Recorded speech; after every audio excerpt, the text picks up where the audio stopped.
En representación de docentes autoconvocados es que cordialmente se encuentra con nosotros aquí la docente Raquel Gracino. ¿Cómo estás, Raquel? Buenas tardes. Buenas tardes, acá estamos. Contanos cómo se está llevando a cabo este paro nacional y cuál es el reclamo de la docencia. Bueno, sí, hoy 3 de agosto. El acatamiento a nivel nacional ha sido muy fuerte. Por supuesto que en aquellas provincias que están en conflicto, porque hay una gran cantidad de escenarios de conflicto en la Argentina, como ser Jujuy, Entre Ríos, Misiones, Chaco, Neuquén, Río Negro. Venimos de una enorme lucha muy extensa en Santa Cruz y Santa Fe, en pleno invierno cortando rutas en Santa Cruz. Bueno, hay un escenario de lucha desde los docentes intentando pasar por encima de las centrales sindicales provinciales porque, bueno, no están dando respuestas a las necesidades reales, principalmente lo que tiene que ver con lo salarial. Acá en Tucumán ha tenido en primaria un 100% de acatamiento, dicen que es muy alto en secundaria, que no es que es un 95%, bueno, eso está ahí, pero sí es muy alto el acatamiento a este paro que es solamente por 24 horas, ¿no es cierto? Ha convocado la CETERA, lo hemos sabido la semana pasada, o sea, no es un paro que haya sido preparado. Nosotros como el sector de autoconvocados y la agrupación en la que estoy, que es Tendencia Docente Clasista, ante el embate que está dirigiendo el gobierno a la educación pública, el plan de lucha tiene que ser preparado, tiene que ser un plan de lucha a conciencia. Miremos los motivos por los cuales se convocaba el paro. Uno, el salario, porque los salarios están muy por debajo de la línea de la pobreza en todo el país. Recordemos que el gobierno nacional fijó un piso de 500.000 pesos mensuales para los docentes. Entonces, ahora... O sea, los docentes no están de acuerdo con esto de Milei, decía que claramente están peor particularmente o estarían mejor que antes de que él asumiera. No, la caída del salario durante el gobierno del Milei ha sido estrepitosa, pero además que se han quitado ítems como ser el incentivo docente, que era a nivel nacional, se ha quitado ítems de lo que era conectividad, lo que era... Bueno, el salario docente es muy complejo, como está formado por un montón de ítems. De hecho, acá en Tucumán el 70% del salario es en negro, son decretitos. Pero, de todas maneras, esos fondos nacionales sumaban. Acá la provincia lo conservó, pero se acabó la actualización. Entonces, bueno, es una cifra miserable que da el gobierno provincial haciendo como que cubre lo que era ese fondo de incentivo docente nacional. No, los salarios han caído estrepitosamente. Esto ha provocado enormes luchas. Durante todo este tiempo se han dado verdaderas luchas, muchas veces, y casi todas, diría yo, autoconvocadas. Porque, bueno, los sindicatos están adheridos, pegados, enquistados, adictos a los gobiernos provinciales, como ser acá, por ejemplo, el sindicato mayoritario de la docencia provincial es ATEP. Y el secretario general es Hugo Brito. Hugo Brito es Jaldo. Y Jaldo es Milei. Porque ahora, ante este paro, como decía Mica, el gobierno nacional salió a... todavía no ha prometido suspensiones, pero a decir que iba a hacer un relevamiento a ver cuál era el acatamiento del paro, porque según él rige la esencialidad educativa, lo cual no es así porque hubo una cautelar de por medio que no ha caído. Pero de todas maneras, se le salió a responder desde el Ministerio de Trabajo que, hay un derecho de huelga que es constitucional, que esto no tiene lugar y que además no tiene injerencia nación sobre las provincias. En ese caso, acá el secretario general salió a clamarle, por favor, señor gobernador, no lo aplique acá a los docentes. Pero bueno, Jaldo dio quórum y acompañó la reforma laboral, lo que llamamos la contrarreforma laboral, esta ley de modernización laboral. Entonces, implícitamente está apoyando esto. Ahora, el primer embate de esto va a ser contra las centrales. ¿Qué se pedía? Salario, defensa de los estatutos docentes, porque están violando los estatutos, defensa de los regímenes jubilatorios, porque se habla de una posible reforma de los regímenes especiales, que no son tales los docentes, pero es un régimen diferente, hay un doble aporte por parte de los docentes para acortar la edad jubilatoria, porque frente a alumnos, porque en algún momento fue considerado un trabajo insalubre cuando uno está ante más de determinada cantidad de personas, etcétera. Esto no se ha dado a conocer a la docencia para que se genere un debate en las escuelas. Esta lucha ante tamaño embate tiene que tener una respuesta de la magnitud que requiere. Entonces, bueno, llamar a las asambleas escolares, que todas las escuelas se pronuncien y decir hoy tenemos que estar todos en la calle, como fue, supongamos, en el caso universitario, la Marcha Federal Educativa en su momento, ¿no? ¿Cuál es el balance que haces ya en el mes de agosto del ciclo lectivo en Tucumán y qué percepción tenés del Ministerio de Educación que fue muy cuestionado por el ámbito docente, principalmente luego del periodo de las inundaciones, que afectó mucho a Tucumán y a las escuelas? Bueno, las escuelas están totalmente desfinanciadas, lo cual acá lo quieren tapar diciendo que hacen obras. Bueno, algún maquillaje pudo haber, pero a ver, lo cierto es que las pinturas se compran con fondos de cooperadora y en muchos casos se les ha pedido a los padres que vayan a pintar durante el receso escolar. Entonces, no viene nada desde el ministerio. Ahora hay desde los directivos, desde los supervisores a los directivos, bueno, es toda una cadena, una presión para que cobremos la cooperadora. Bueno, en un escenario donde obviamente las familias están absolutamente empobrecidas y la cooperadora es algo opcional. Entonces no, pero ahora ya se pone un monto, hay que cobrarlo y con eso se financia lo que se puede. O sea, hacen bingo, hay ya una privatización de alguna manera porque se está autofinanciando gran parte del funcionamiento de las escuelas.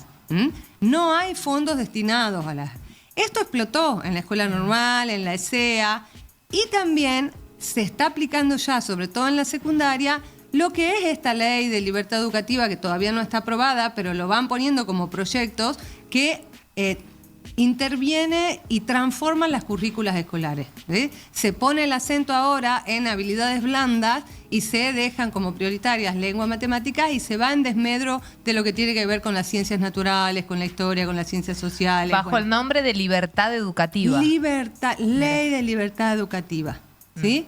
Y lo más grave de esta ley va a ser que ya la educación hoy es pública, gratuita y obligatoria. Para que sea obligatoria tiene que haber gratuidad.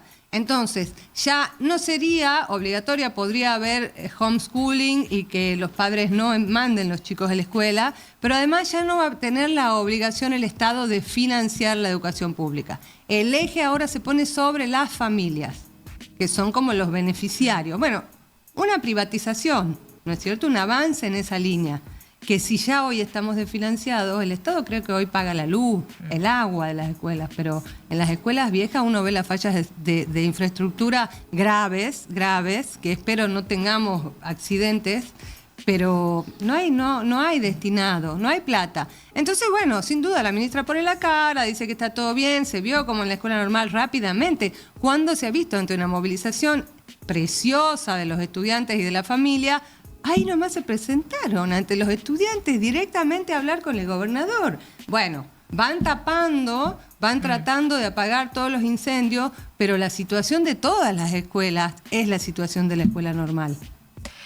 También se han adherido al paro del día de hoy los docentes universitarios. ¿En qué ha quedado el cumplimiento de la ley de financiamiento universitario? ¿En qué instancia están? Bueno, eso hubo ahí una trampa del gobierno en la que cayeron gran parte de las centrales del sector de los universitarios. Porque, bueno, como sabemos, hay una ley de financiamiento educativo que fue aprobada por el Congreso 2 veces, porque se la bajó, después se la volvió a aprobar, fue la justicia la aprobó, el gobierno desestimó esto y lo mandó a la Corte Suprema, y la Corte Suprema ratificó, o sea, ya no hay más dónde ir, de que debe pagar y hacerse cargo de esa ley de financiamiento educativo. Entonces, el gobierno nacional salió y ofreció un aumento de un 21%, a lo cual la gente dijo no, porque ya no es solamente, ya no es solamente lo salarial, ya no es solamente no me estás queriendo aumentar, sino estás violando una ley que aprobó todo el Congreso Nacional, ¿no es cierto? Estás violando toda la justicia. Bueno, ese era el debate. Muchas centrales salieron a firmar, ¿no? De hecho, bueno, hubo alguna que no firmó, por ejemplo, Coronado Histórica no firmó porque desde las bases docentes, porque las asambleas ahí funcionan un poco más democráticamente, impusieron el rechazo. Rápidamente firmaron y luego, bueno, ahora dicen, nosotros ya cumplimos, ya empezamos a pagar y ellos firmaron. Entonces está sosteniendo el incumplimiento. De hecho, mañana hay una asamblea general en ADIUNT, que invitamos a todos los docentes universitarios, para discutir, porque lo que se plantea desde las bases es el paro por tiempo indeterminado. O sea, ya está.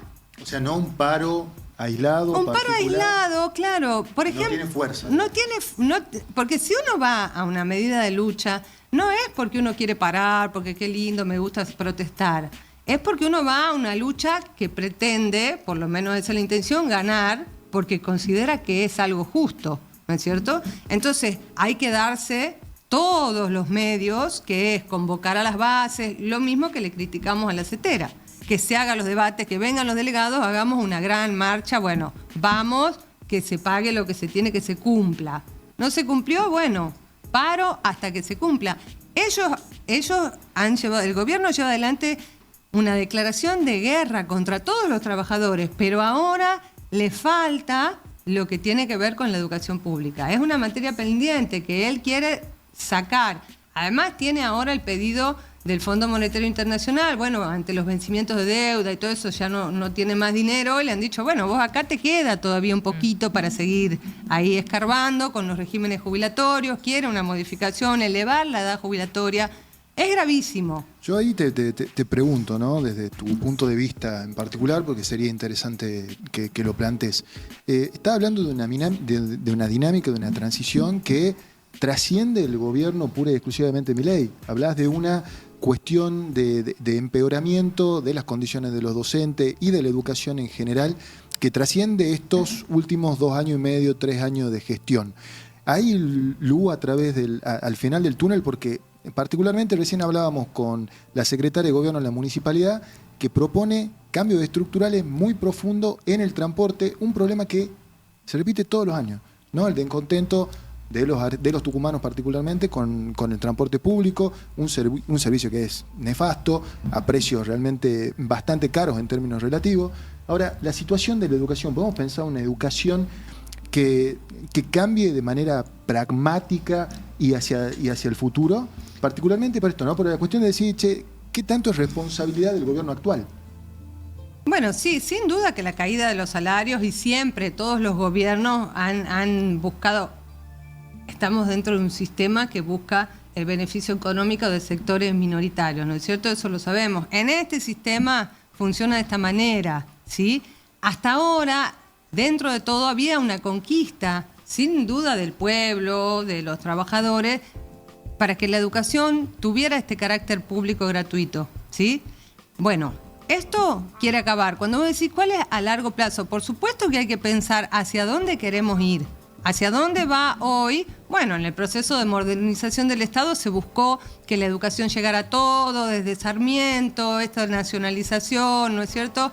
La universalización, por así decirlo, de la educación, para poder cultivar a esas masas. Ahora lo que se busca es otra cosa. Ahora van a venir grandes corporaciones, necesitamos alguien que sepa poner tornillos, sacar tornillos, ensamblar. Por esto también se hace mucho hincapié en la Ley de Libertad Educativa en estas habilidades blandas. Por ejemplo, la adaptación, la resiliencia es lo que tenemos. O sea, que uno pueda aguantar, la capacidad de cambio, de que te muevan de un lugar para otro, de que vos puedas quedarte sin trabajo hoy y conseguir otro mañana, lo cual no sucede, porque ellos lo venden como, ya llegaron las inversiones para este gran proyecto que tenemos, pero lo cierto es que las inversiones no llegaron ni llegarán, y en el medio de esto, todo el pueblo en general, y bueno, por supuesto que también los docentes, estamos en una situación de absoluto empobrecimiento, endeudamiento. El sector docente es uno de los que está. Y bueno, también la pérdida del trabajo, porque en este marco,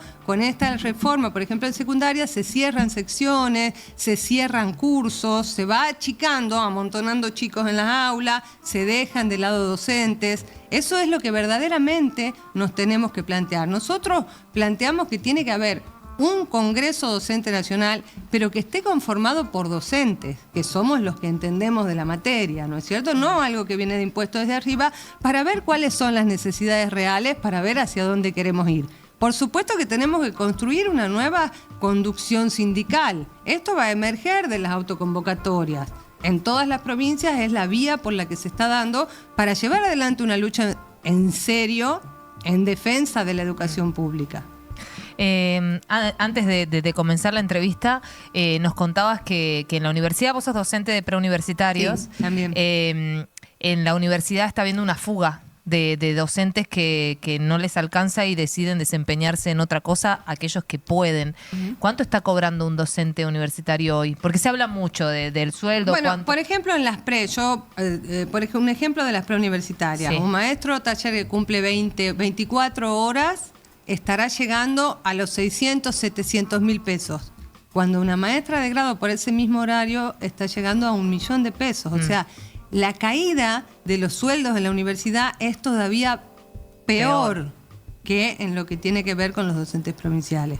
Entonces, bueno, Claro. ese conflicto está abierto y hay una predisposición desde muchos sectores a ir a estas medidas de lucha. Nosotros hemos tenido durante todo el primer cuatrimestre paros de una semana, otra semana clases, otra semana después. Eso, bueno, los propios docentes ven que no tiene un futuro triunfo de la lucha. Exacto. Entonces, bueno, hay que ir a esto, a ganar. Pero además en la universidad ya está dictado por la Corte Suprema. Ahora los de CETERA están también buscando proponer, esto es alargar, sin duda, ¿no? Alargar, están buscando proponer una ley de financiamiento educativo para lo que tiene que ver con la educación de nivel primario y secundario. O sea, es llevarlo al Congreso, que es también lo que pasó con el conflicto universitario, donde la primera marcha fue fenomenal. Si de esa marcha se iba uno indeterminado para lograr conquistar, se conquistaba, pero ahí actuaron también los rectores, las centrales, y apagaron y lo llevaron al Congreso, a pesar, porque casi siempre se lo quiere llevar al Congreso. Y después vemos que a pesar de que pasó por el Congreso, por la Justicia, por la Corte Suprema, el plan del gobierno nacional es esto: destruir la educación pública e ir en una educación privada. Más allá de esa disputa política y esas diferencias, yo me pregunto si este recorte que está en los números, que es evidente en términos de los salarios de los docentes, que ellos mismos manifiestan que han tenido, y es totalmente evidenciable en las estadísticas, si eso ha tenido alguna consecuencia en términos de una salida masiva de docentes de las universidades hacia otros puestos de trabajo. Claro, los que pueden tener, por ejemplo, todo lo que tiene que ver con bioquímica, ingeniería, todo ese sector puede ir a tomar trabajo en otra parte. Bueno, se va de la universidad. Se va de la universidad. ¿Se está evidenciando eso? Sí, se está evidenciando la fuga de docentes y también, sobre todo en las facultades, de estudiantes, porque ya no pueden sostener sus estudios, se acabaron las becas, se acabó todo. Entonces, bueno, sí se va en la práctica con estas medidas, solo con estas medidas ya se va viendo cómo va desapareciendo, ¿no es cierto? Los investigadores que decíamos recién, bueno, también ya no pueden sostener esos espacios. Es un ataque directo a la ciencia, a la tecnología, a la educación, a todos los ámbitos. Raquel, Y bueno, muchísimas gracias por venir. bueno, gracias a ustedes y desde ya hoy convocamos a los docentes a abrir los debates en las escuelas, porque sin duda va a tener que ser de nuestra mano, hay que ponerse en pie de conocer para poder llevar adelante un plan de lucha autoconvocado. Lo que escuchábamos hoy hablando entre ATE y ATEP, los dirigentes decían, bueno, sí, ¿cómo sigue esto? Tal vez en octubre. No podemos seguir esperando, los salarios son de hambre, la docencia está endeudada, las escuelas se caen. Bueno, hay que ponerse manos a la obra, también uno como protagonista de construcción de este cambio que queremos hacer. Muchísimas gracias. Gracias Muchas a ustedes gracias. por el espacio.